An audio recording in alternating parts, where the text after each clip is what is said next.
தமிழ்நாட்டில் கடந்த ஏப்ரல் மாதம் நடைபெற்ற 17வது சட்டமன்ற தேர்தலில் விஜயின் தமிழக வெற்றிக் கழகம் 108 இடங்களில் வெற்றி பெற்று பெரும்பான்மை பெற்றது. 60 ஆண்டுகளாக மாறி மாறி ஆட்சியில் இருந்த திராவிட முன்னேற்றக் கழகம் 59 இடங்களிலும், அண்ணா திராவிட முன்னேற்றக் கழகம் 47 இடங்களிலும் வெற்றி பெற்றது.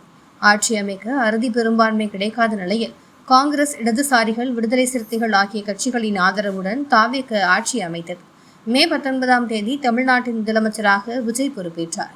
முதலமைச்சர் விஜய் உட்பட 35 பேர் கொண்ட அமைச்சரவையில் ஆட்சி அமைக்க ஆதரவு அளித்த காங்கிரசுக்கு 2, விசிகவுக்கு 1, IUML கட்சிக்கு 1 என அமைச்சரவையில் இடம் தந்து தமிழக அரசியல் வரலாற்றில் கூட்டணி ஆட்சியின் பயணத்தை தொடங்கி வைத்தார் முதலமைச்சர் விஜய்.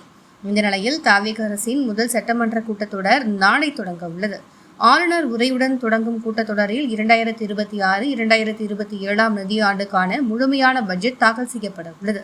தாவேக அரசு தாக்கல் செய்யும் முதல் பட்ஜெட் என்பதால் மிகுந்த எதிர்பார்ப்பு எழுந்துள்ளது. தாவேக தனது தேர்தல் அறிக்கையில் கூறிய பெண்களுக்கான மகளிர் உரிமை தொகை 2500 உயர்வு, ஆண்டுக்கு 6 சமையல் எரிவாயு சிலிண்டர் இலவசம், பெண்களின் திருமணத்திற்கு தாலிக்கு தங்கம், பிறக்கும் குழந்தைகளுக்கு தங்க மோதிரம் போன்ற வாக்குறுதிகள் பற்றிய அறிவிப்பு இடம்பெறுமா என்ற எதிர்பார்ப்பும் எழுந்துள்ளது. கடந்த 1 மாத கால தாவேக ஆட்சியில் 717 டாஸ்மாக் கடைகள் மூடப்பட்டது பொதுமக்கள் மத்தியில் வரவேற்பை பெற்றது. பள்ளிகள், கோயில்கள் அருகில் இருந்த இந்த டாஸ்மாக் கடைகள் மூடப்பட்டன. எளிய மக்களுக்கு வரப்பிரசாதமாக இருந்த அம்மா உணவகங்கள் மேம்படுத்தப்பட்டு சிறப்பாக செயல்படுத்தப்படும் என்ற அறிவிப்பு அனைவராலும் வரவேற்கப்பட்டது. தமிழகத்தின் கனிம வள கொள்ளையை தடுக்கவும், கோயில்களில் சிறப்பு தரிசன வசூலை தடுக்கவும் எடுக்கப்பட்ட தாவேக அரசின் உடனடி நடவடிக்கைகள் அதிரடி காட்டின.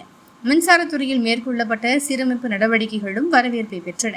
200 யூனிட் இலவச மின்சாரம் அறிவிப்பு, பெண்கள் பாதுகாப்புக்கான சிங்கப்பெண் சிறப்பு அதிரடிப்படை தொடக்கம், 50,000 வரை பயிர்க்கடன் தள்ளுபடி, 8,200 பேருக்கு வேலைவாய்ப்பு வழங்கும் வகையில் LNT நிறுவனத்துடன் 18,600 கோடி ரூபாய் மதிப்பீட்டில் போடப்பட்ட 3 முக்கிய ஒப்பந்தங்கள் என வளர்ச்சிக்கான படிக்கட்டுகளை அடுக்கியது தாவேக. அதேவேளையில் கடந்த 1 மாதத்தில் தமிழ்நாட்டில் நிகழ்ந்த சட்டம் ஒழுங்கு பிரச்சினை, மின்வெட்டு விவகாரம் உள்ளிட்டவை தாவேக அரசுக்கு தலைவலியாகவே அமைந்தது.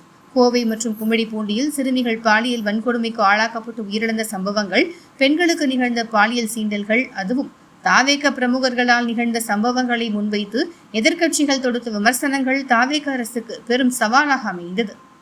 விவசாய கடன் தள்ளுபடி விஷயத்தில் தாவேக அரசு வாக்குறுதியை நிறைவேற்றவில்லை என விவசாய அமைப்புகள் போராட்டங்களை முன்னெடுத்தன. தமிழக விவசாயிகளின் நலனை பாதிக்கும் மேகதாது பிரச்சினையில் தீவிரமாக செயல்பட வேண்டும் எனவும் எதிர்க்கட்சிகள் வலியுறுத்தின. கடந்த ஆட்சி மீது குறை கூறிய போதும் மின்வெட்டு விவகாரம் தாவேக அரசுக்கு பெருத்த தலைவலி ஏற்படுத்தியது. குறை கூறுவதை நிறுத்திவிட்டு செயல்பாட்டில் இறங்குமாறு குட்டு வைத்தன எதிர்க்கட்சிகள். ஊடக சுதந்திரத்திற்கு எதிரான நடவடிக்கைகள் இருப்பதாகவும் எதிர்க்கட்சிகள் விமர்சனங்களை முன்வைத்தன. அதிமுகவின் 4 MLAக்களின் ராஜினாமாவை தொடர்ந்து தாவேகவில் இணைந்த சம்பவங்கள் அக்கட்சி குதிரை பேர அரசியல் விமர்சனத்தை எதிர்கொண்டது.